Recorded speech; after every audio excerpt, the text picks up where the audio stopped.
आपके अंदर बैठे परमात्मा को मैं नमन करता हूं। शिव शिवा की कृपा आप पर सदैव बनी रही।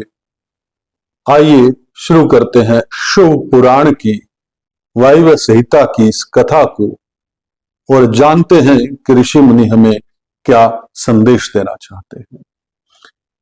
आज का टॉपिक है वायु देव का अंतर्ध्यान, ऋषियों का सरस्वती में अवभृत स्नान और काशी में दिव्य तेज का दर्शन करके ब्रह्मा जी के पास जाना, ब्रह्मा जी का उन्हें सिद्धि प्राप्ति की सूचना देकर मेरु के कुमार शिखर पर भेजना।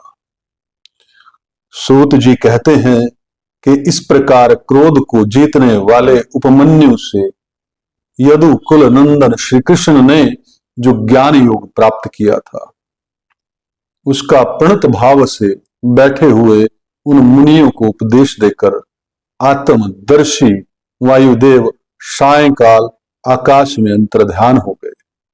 तदंतर प्रातः काल नैमिषारण्य के समस्त तपस्वी मुनि सत्र के अंत में अवभृत स्नान करने को उद्यत हुए। उस समय ब्रह्मा जी के आदेश से साक्षात सरस्वती देवी स्वादिष्ट जल से भरी हुई स्वच्छ सुंदर नदी के रूप में वहां बहने लगी। सरस्वती नदी को उपस्थित देख मुनि मन ही मन बड़े प्रसन्न हुए। उन्होंने सत्र समाप्त करके उसमें अवगाहन स्नान आरंभ किया। उस नदी के मंगलमय जल से देवता आदि का तर्पण करके पूर्व वृतांत का स्मरण करते हुए वे सब के सब वाराणसी पुरी की ओर चल दिए। उस समय हिमालय के चरणों से निकलकर दक्षिण की ओर बहने वाली भागीरथी का दर्शन करके उन ऋषियों ने उसमें स्नान किया और भागीरथी के ही किनारे का मार्ग पकड़कर वे आगे बढ़े। तदंतर वाराणसी में पहुंचकर उन सबको बड़ी प्रसन्नता हुई। वहां उत्तर वाहिनी गंगा में स्नान करके उन्होंने अवि मुक्तेश्वर लिंग का दर्शन और विधि पूर्वक पूजन किया। पूजन करके जब वे चलने को उद्यत हुए, तब उन्होंने आकाश में एक दिव्य और परम अद्भुत प्रकाशमान तेज देखा, जो करोड़ों सूर्यों के समान जान पड़ता था। उसने अपनी प्रभा के प्रसार से संपूर्ण दिगंतत्व को व्याप्त कर लिया था। तदंतर जिन्होंने अपने शरीर में भस्म लगा रखा था, वे सैकड़ों सिद्ध पाशुपत मुनि निकट जाकर उस तेज में लीन हो गए। उन तपस्वी महात्माओं के इस प्रकार लीन हो जाने पर वह तेज तत्काल अदृश्य हो गया। यह एक अद्भुत सी घटना घटित हुई। उस महान आश्चर्य को देखकर वे नैमिषारण्य के निवासी महर्षि यह क्या है, इस बात को न जानते हुए ब्रह्मावन को चले गए। इनके जाने से पहले ही लोक पावन पावन देव वहां जा पहुंचे। उन्होंने नैमिषारण्य वासी ऋषियों का जिस प्रकार साक्षात्कार हुआ, जिस तरह उनसे उनकी बातचीत हुई, उन ऋषियों की शुद्ध बुद्धि जिस प्रकार पार्षदों सहित सांब सदाशिव में लगी थी और जिस प्रकार उन यज्ञ प्राण ऋषियों का यह दीर्घकालिक यज्ञ पूरा हुआ था, ये सारी बातें जगत सृष्टा ब्रह्मा योनि ब्रह्मा जी को बताई। फिर अपने कार्य के लिए उनसे आज्ञा ले वे अपने नगर को चले गए। तदंतर अपने स्थान पर बैठे हुए ब्रह्मा जी गान की कला में परस्पर स्पर्धा रखने और विवाद करने वाले तुम्बुरु और नारद के गान जनित रस का आस्वादन करते हुए वहां मध्यस्थता करने लगे। उस समय वे गंधर्वों और अप्सराओं से सेवित हो सुखपूर्वक बैठे थे। उस बेला में किसी बाहरी व्यक्तियों को वहां जाने का अवसर नहीं दिया जाता था। इसलिए जब नैमिषारण्य निवासी मुनि वहां पहुंचे तब द्वारपालों ने उन्हें द्वार पर ही रोक दिया। वे मुनि ब्रह्मा भवन से बाहर ही पशर भाग में बैठ गए। इधर संगीत गोष्ठी में नारद ने तंबूरू की समानता प्राप्त की।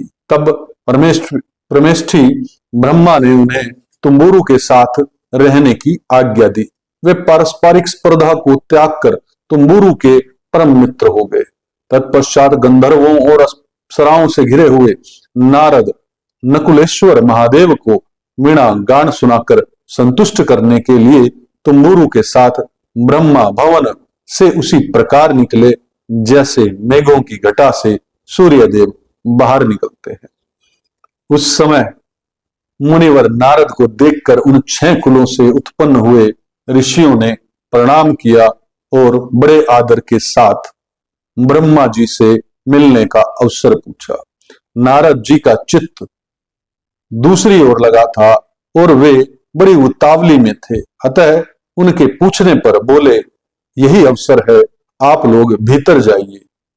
यह कहते हुए वे चले गए। तदंतर द्वारपालों ने ब्रह्मा जी को उन ऋषियों के आगमन की सूचना दी। उनकी आज्ञा पाकर वे सब एक साथ ब्रह्मा जी के भवन में प्रविष्ट हुए। भीतर जाकर उन्होंने दूर से ही दंड की भांति पृथ्वी पर गिरकर ब्रह्मा जी को प्रणाम किया। फिर उनका आदेश पाकर वे ऋषि उनके पास गए और चारों ओर से उन्हें घेर कर बैठे। उन्हें वहां बैठा देख कमलासन ब्रह्मा ने उनका कुशल समाचार पूछा और बताया कि मुझे तुम लोगों का सारा वृतांत ज्ञात हो चुका है, क्योंकि वायुदेव ने ही यहाँ सब कुछ कहा है। अब तुम बताओ, जब वायुदेव तुम्हें कथा सुनाकर अदृश्य हो गए तब तुमने क्या किया? देवेश्वर ब्रह्मा के इस प्रकार पूछने पर उन मुनियों ने अवभृत स्नान के पश्चात गंगा तीर्थ में जाने, वाराणसी की यात्रा करने, वहीं देवेश्वरों द्वारा स्थापित शिवलिंगों और अविमुक्तेश्वर लिंग के भी दर्शन पूजन करने, आकाश में महान तेज पुंज के दिखाई देने, कतिपय महर्षियों के उससे लीन होने तथा फिर उस तेज के अदृश्य हो जाने की सब बातें ब्रह्मा जी को विस्तार पूर्वक उन्हें बारंबार प्रणाम करके कही। साथ ही यह भी बताया गया कि हम अपने मन में बहुत विचार करने पर भी उस तेज को ठीक ठाक जान न सके। मुनियों का कथन सुनकर विश्व सृष्टा चतुर्मुख ब्रह्मा ने किंचित सिर हिलाकर गंभीर वाणी में कहा, महर्षियों, तुम्हें परम उत्तम पारलौकिक सिद्धि प्राप्त होने का अवसर आ रहा है। तुमने दीर्घकालिक सत्रधारा चिरकाल तक प्रभु की आराधना की है, इसलिए ये प्रसन्न होकर तुम लोगों पर कृपा करने को उत्सुक है। उस तेज के पुंज के दर्शन की जो घटना घटित हुई उससे यही बात सूचित होती है। तुमने वाराणसी में आकाश के भीतर जो दीप्तिमान दिव्य तेज देखा वह साक्षात ज्योतिर्मय लिंग ही था। उसे महेश्वर का उत्कृष्ट तेज समझो। उस तेज में श्रोत और पाशुपत व्रत का पालन करने वाले मुनि जो सब धर्म में पूर्णतः निष्ठा रखने वाले थे और अपने पाप को दग्ध कर चुके थे, लीन हुए हैं। लीन होकर वे स्वस्थ एवं मुक्त हो गए हैं।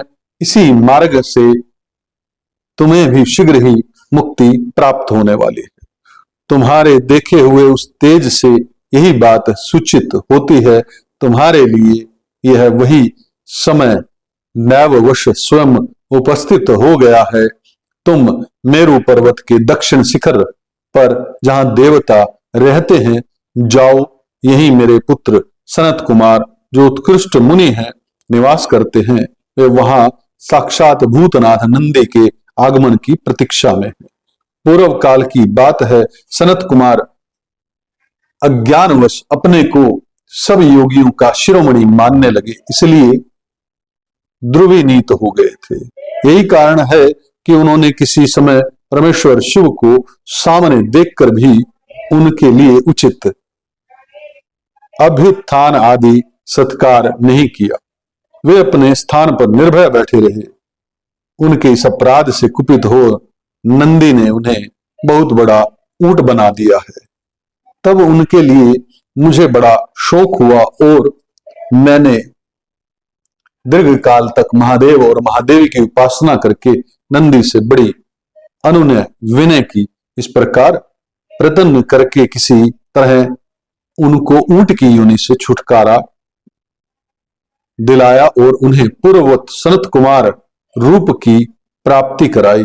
उस समय महादेव जी ने मुस्कुराते हुए से अपने गणाध्यक्ष नंदी से कहा, अनग सनत कुमार मुनि ने मेरी ही अवहेलना करके अपना वैसा अहंकार प्रकट किया था, अतः तुम ही उनको मेरे यथार्थ स्वरूप का उपदेश दो।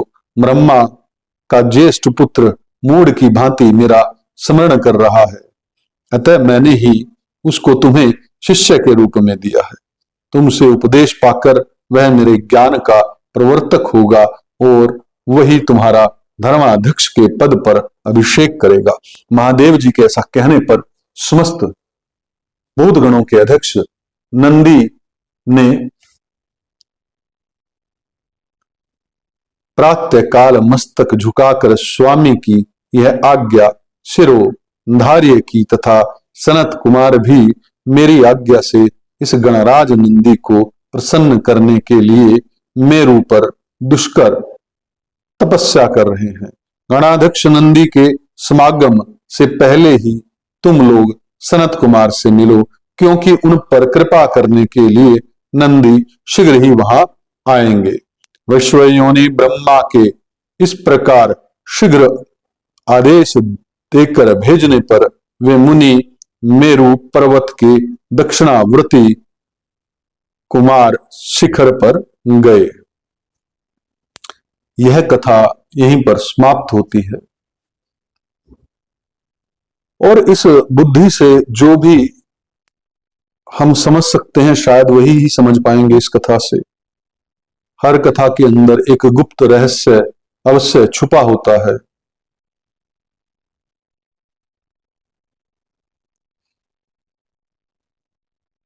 महादेव के ज्योतिर्मय स्वरूप का यहां वर्णन किया गया। मेरा ऐसा मानना है और मानना ही है कि जो शिवलिंग की स्थापना मंदिरों में है, जिसमें कहते हैं कि शिव एक लिंग के रूप में और देवी एक योनि के रूप में है, तो ये कहीं ना कहीं ज्योतिर्मय शिवलिंग के स्वरूप को यहां दर्शाया गया है बस। और इसी के बीच सब खेल खेल हो रहा है। मैं सही हूं या गलत ये तो महादेव निर्णय करेंगे, शिव शिवा निर्णय करेंगे, परंतु मैं ये आपसे प्रार्थना करूंगा कि आप इसे बार बार सुने और समझें और इसके अनुरूप प्रैक्टिकल कुछ करें। किसी उत्कृष्ट सिद्ध गुरु के सानिध्य में प्रैक्टिकल किए बिना कुछ नहीं होगा। पढ़ने से कुछ नहीं होता, उसका प्रैक्टिकल करने से ही ज्ञान होता है। आपके जीवन में शिव शिवा की कृपा सदैव बनी रहे। ओम तत्सत, ओम तत्सत, ओम तत्सत।